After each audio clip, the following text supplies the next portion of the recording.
The next speaker is Marco Gonzalez.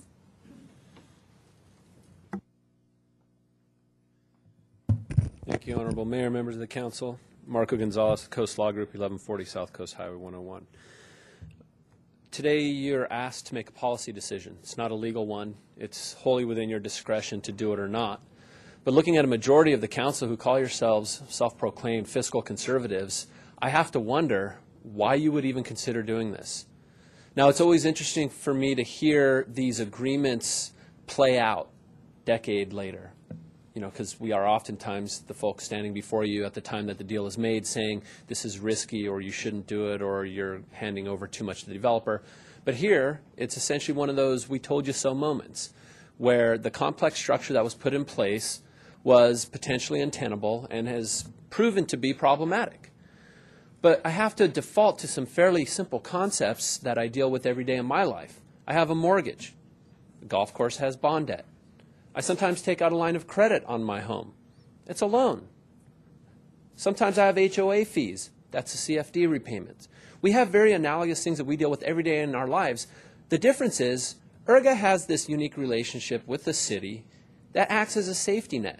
And in essence, what they're asking you to do today is trigger the safety net before they've been able to prove that it's actually needed. That doesn't mean that the safety net wouldn't exist in a future year when they could come to you and tell you with much more, detail and perhaps credibility what it's for. But they're asking you to preemptively fill the coffers of ERGA, contingency fund dollars, for things that we don't know what they're going to spend it on. And your budgets are not as sound as ERGA's are, frankly. You guys, as a city, are cutting back services, reducing hours. I sometimes have business I want to get done down here on Fridays, and I can't get it done. Why? Because we don't have enough cash at the city to maintain the level of service that we used to have. And yet, what you're being asked to do is to take a hit preemptively. I say no. As a citizen of Encinitas, I would like you guys, as my city council, to have as much money as you could possibly have to provide the services to us. And when those folks who benefit from the golf course have to start paying higher fees, or when the residents who benefit from the improvements around the golf course have to start paying more money to make bond debt repayments or CFD repayments, that's going to be the appropriate time for us to sit down and talk about renegotiation. To do so now in this vacuum of information, I review a lot of staff reports, and trying to digest what was going on with this agenda item, whether in the previous meeting or this one, it was absurd how difficult it was to get the information, having to go online and dig deep for it, or having to even come down to the city and request information. We shouldn't have to do that. To me, it smells of a rat.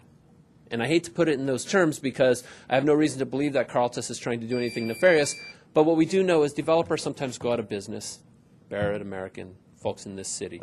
We should be protecting the public fisc first and recreational opportunity second, if not 10th. Because of the complexities of the bonding, the sales tax loan, and this revenue sharing agreement with the developer, you should be asking for those financial plans to be extended out through the duration of the bonds, the revenue sharing plan, and anything that's left in this agreement.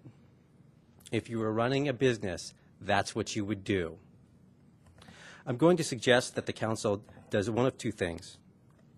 First, say no and accept a check from the developer for the amount that's owed, and let the authority slowly build up a contingency fund. Maybe that's something you can put into some negotiations. You can still go into negotiations. We were led to believe that there was no immediate crisis for ERGA, so this should have no harm other than to leave the authority vulnerable to some unknown cost associated with some unknown and some unexpected event. If that happens, the authority does need help, they can still come back to the developer and or the city and ask for some specific assistance. So this is a big question that I have, and I'm really stuck in this one.